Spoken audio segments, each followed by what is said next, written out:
Before moving toward the topic form of power sharing, definitely we have to memorize few facts related to the chapter power of sharing, class 10 political science.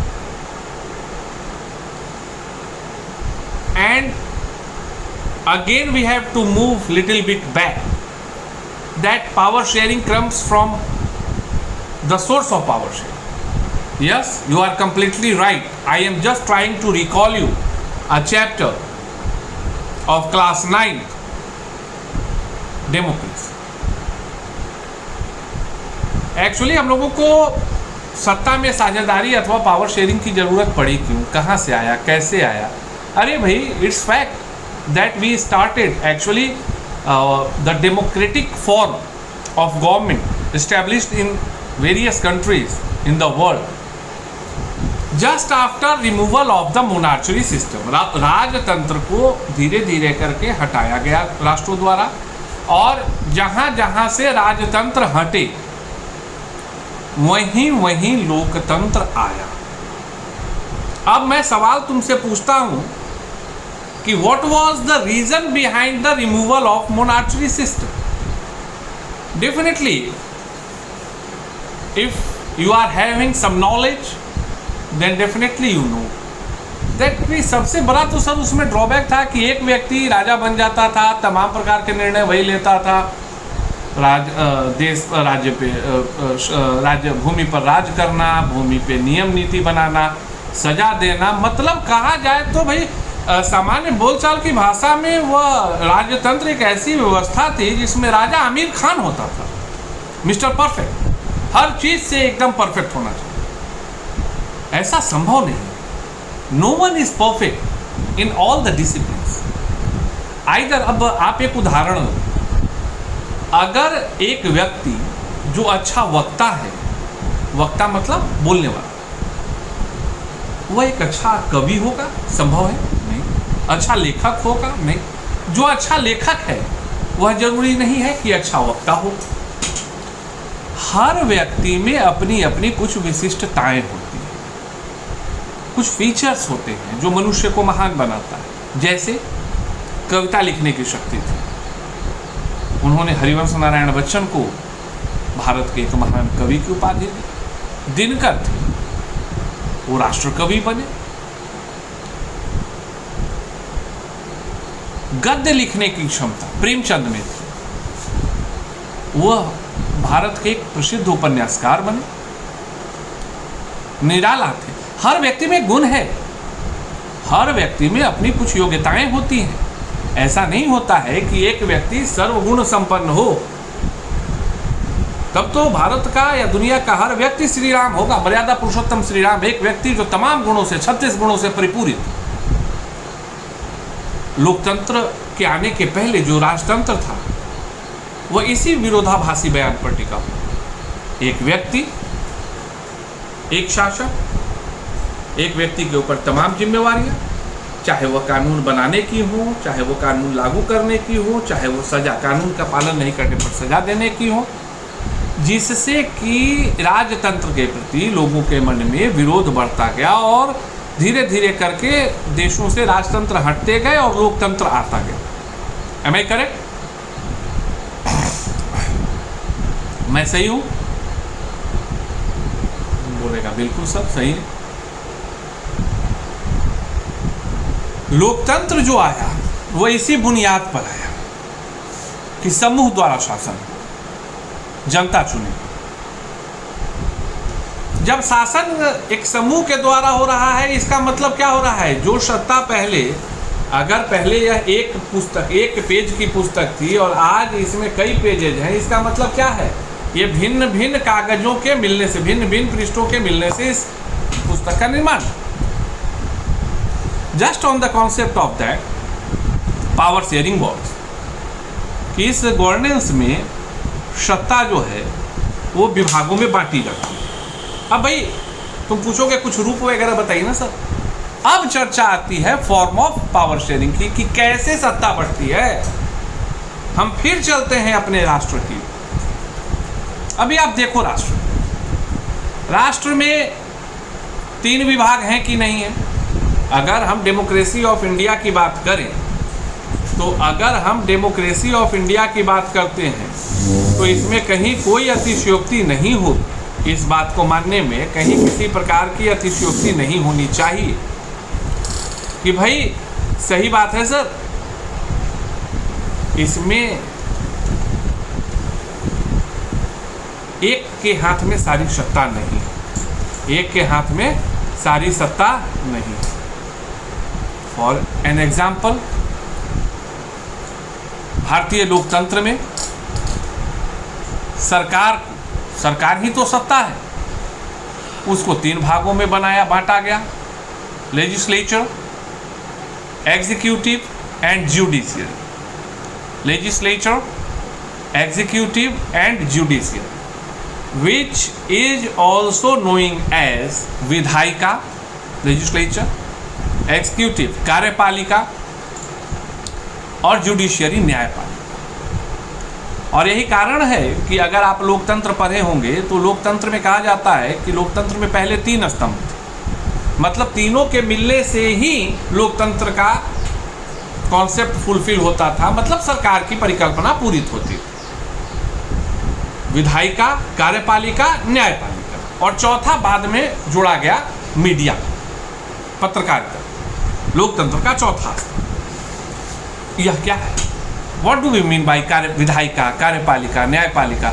यही तो power sharing concept है भारत के तुलना में कि भैया कानून बनाना किसी का काम है, कानून लागू करना किसी का काम है, और कानून का पालन समुचित ढंग से हो रहा है कि नहीं यह देखना, और अगर पालन ढंग से नहीं हो रहा है तो फिर उस पर सजा देना न्यायपालिका का काम। This one is an example of form of power sharing with respect to India. ऐसा नहीं है कि एक ही टीम कानून बना भी ले, कानून को लागू भी कर दे और कानून पालन नहीं होने की स्थिति में दंड भी दे।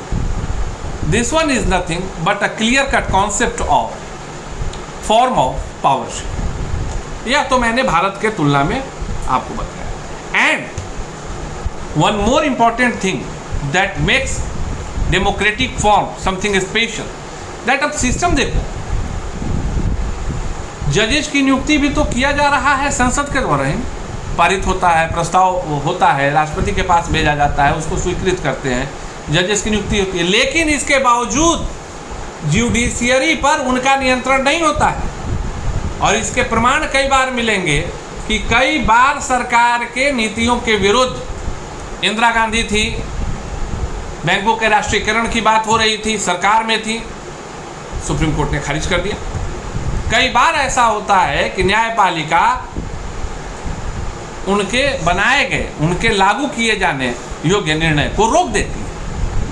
यही एक मौलिकता को दर्शाता है कि किस प्रकार से एक दूसरे से जुड़े होने के बावजूद कार्यपालिका, विधायिका और न्यायपालिका को यह भी शक्ति प्राप्त होती है कि वो बिना किसी बाह्य नियंत्रण के, बाह्य हस्तक्षेप के अपने कार्यों का सफलतापूर्वक संचालन करें।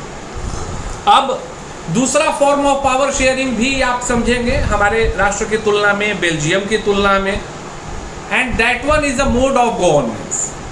लाइक अभी मैं भारत की बात कर रहा हूँ, भारत में क्या है? दिल्ली में सरकार है, केंद्र सरकार है, मोदी जी की सरकार है। तो बिहार में भी मोदी जी की सरकार है क्या? बंगाल में भी मोदी जी की सरकार है क्या? नहीं। सरकार के गठन के भिन्न भिन्न स्वरूप हैं स्तर के आधार पे। जैसे संघ के लिए जिस गवर्नमेंट का गठन हुआ उसे सेंट्रल गवर्नमेंट कहते हैं, उदाहरण के लिए बीजेपी की सरकार है। लेकिन राज्यों में राज्य की सरकार और केंद्र की सरकार एक हो ऐसा जरूरी नहीं है। उदाहरण आप आसानी से राजस्थान को ले लें, आसानी से पंजाब को ले लें, जहाँ केंद्र में बीजेपी की सरकार है लेकिन वहाँ किसकी सरकार? कांग्रेस की सरकार है। यह भी सत्ता के साझेदारी को प्रदर्शित करने का काम करता है कि भाई केंद्र की शासन चलाने की जिम्मेवारी अलग है, राज्यों के शासन चलाने की जिम्मेवारी अलग है। तो केंद्र के लिए पूरे भारत को समावेशी तौर पर रिप्रेजेंट करने के लिए केंद्र सरकार, और चूंकि भारत राज्यों का देश है, संघ है, तो राज्यों को चलाने के लिए अलग सरकार। So this one is a kind of another form of power share. और नीचे आ जाइएगा, राज्य से नीचे तो मुखिया होते हैं। अब मुखिया जो निर्णय लेगा, तो मुखिया के निर्णय लेने में मुख्यमंत्री तो नहीं आएंगे, तो मुख्यमंत्री राज्य को चलाएंगे, और पंचायत को चलाने का अधिकार किसका है भाई? तो मुखिया लोगों का है, सरपंच लोगों का है। So these one are also a form of this power share. Another Belgium को ले लीजिए, जहां निचले स्तर पे भिन्न सरकारें, केंद्र पर केंद्र की सरकार और सामुदायिक सरकार का भी कॉन्सेप्ट था। मतलब completely the democratic system was in form of central government, regional government and community government. Am I correct? और ये चीज देखो, यही विशिष्टता है बेल्जियम की। मैंने पिछली कक्षा में कहा था, लेकिन हो सकता है मैं अतिरिक्त जोश के साथ नहीं कहूँगा। बेल्जियम की जो यही विचारधारा लाई गई, 3 लेयर, सेंट्रल, मतलब एक तरह से कहा जाए कि Dutch based and French based की जो नीचे की जो सरकार है उसमें इक्वल भागीदारी, बराबर की भागीदारी दी गई, पावर शेयरिंग किया गया, और साथ में सामुदायिक सरकार बनाई गई। और यह वह प्रयोग था जिसके कारण आज बेल्जियम शांत राष्ट्र है। नहीं तो पहले एक समय था जब बेल्जियम को यूरोप का अखाड़ा कहा जाता, और जहां इस तरह की चूक हुई, मैं और किसी और देश की बात नहीं कर रहा हूं, मैं श्रीलंका की बात कर रहा हूं, जहां इस चीज को समझने में सरकार नाकाम रही, उस देश की विभीषिका को भी आप बेहद ही आसानी के साथ समझ सकते हैं। इसके लिए आपको कुछ करने की आवश्यकता नहीं। फिर पावर शेयरिंग है, पावर शेयरिंग का अगला मॉड्यूल भी है ना, क्या है कि 5 साल आप कर रहे हैं, फिर 5 साल के बाद चुनाव होगा। जरूरी नहीं है कि आप ही की सरकार बार बार सत्ता में आएगी। It's fact, might be possible कि भाई अभी कांग्रेस किया है तो कभी बीजेपी किया है, तो है क्या कि विरोध होता है, जन आंदोलन होता है, लोगों को बताया जाता है, सरकार की कुनीतियों की चर्चा होती है। अगर सरकार गलत तो जनता को इससे रूबरू कराया जाता है और उसका लाभ लिया जाता है कि भाई सत्ता हस्तांतरण होता है। तो क्या है, पावर शेयरिंग है। ऐसा नहीं है कि fixed take as a grant कि अब जीवन भर जो है मैं ही सत्ता पर काबिज रहूंगा। So these are the basic forms of power sharing what we have to discuss in class 10. And after having the discussion of these things, now I can say that completely in the very explained manner, we discussed each and every topics, points, और हम लोगों ने आपस में साथ बैठकर गंभीरता पूर्वक चर्चा की। इसके बाद मैं पक्का समझ सकता हूं कि अगर मेरे वीडियोस को लगातार आप डे 1, 2, 3, 4, 5, 6 को लगातार देख लेते हैं, तो definitely you will be in position to explain और to give a lecture in any organisation over the topic power share. बन जाओ, कुछ छूटा होगा खोज के निकालो। बोलता हूं, लगातार बोलता हूं, हो सकता है संभवतः कुछ बातें छूट जाए, क्योंकि धारा प्रवाह तो चल नहीं रहा है। क्लासेस वाइज हमको वीडियो पोस्ट करना है। कभी कभी हो सकता है कि आज मेरे फ्लो में वो हो और नेक्स्ट डे के क्लास में नहीं हो, तो you have to search. But definitely I am very hopeful that we discussed in a deep manner. So now it's my request to all of you that make a notes, find out, try to find out the question and explain. प्रश्न का निर्माण करो और फिर उसका उत्तर दो। मैं बार बार बच्चों से कहता हूं, परीक्षा के अनुसार नहीं पढ़ा जाता है। परीक्षा के हिसाब से तैयारी मत करो, तैयारी खुद के हिसाब से करो। ज्ञान खुद के लिए होना चाहिए, परीक्षा की तैयारी तो खुद ब खुद हो जाएगी। We need not to worry for that. And after making notes, go through the reference book, write all the important points from reference book also. In that your reference book SST, definitely you are having a small few pages book, associate book or attached book, in which objective questions are there. Note down these questions, those questions also, and overall try to cover up all the important question with related to chapter PowerShell. I am very hopeful that you enjoyed my session continuously and you will enjoy again in my next class. Thank you. Have a great day.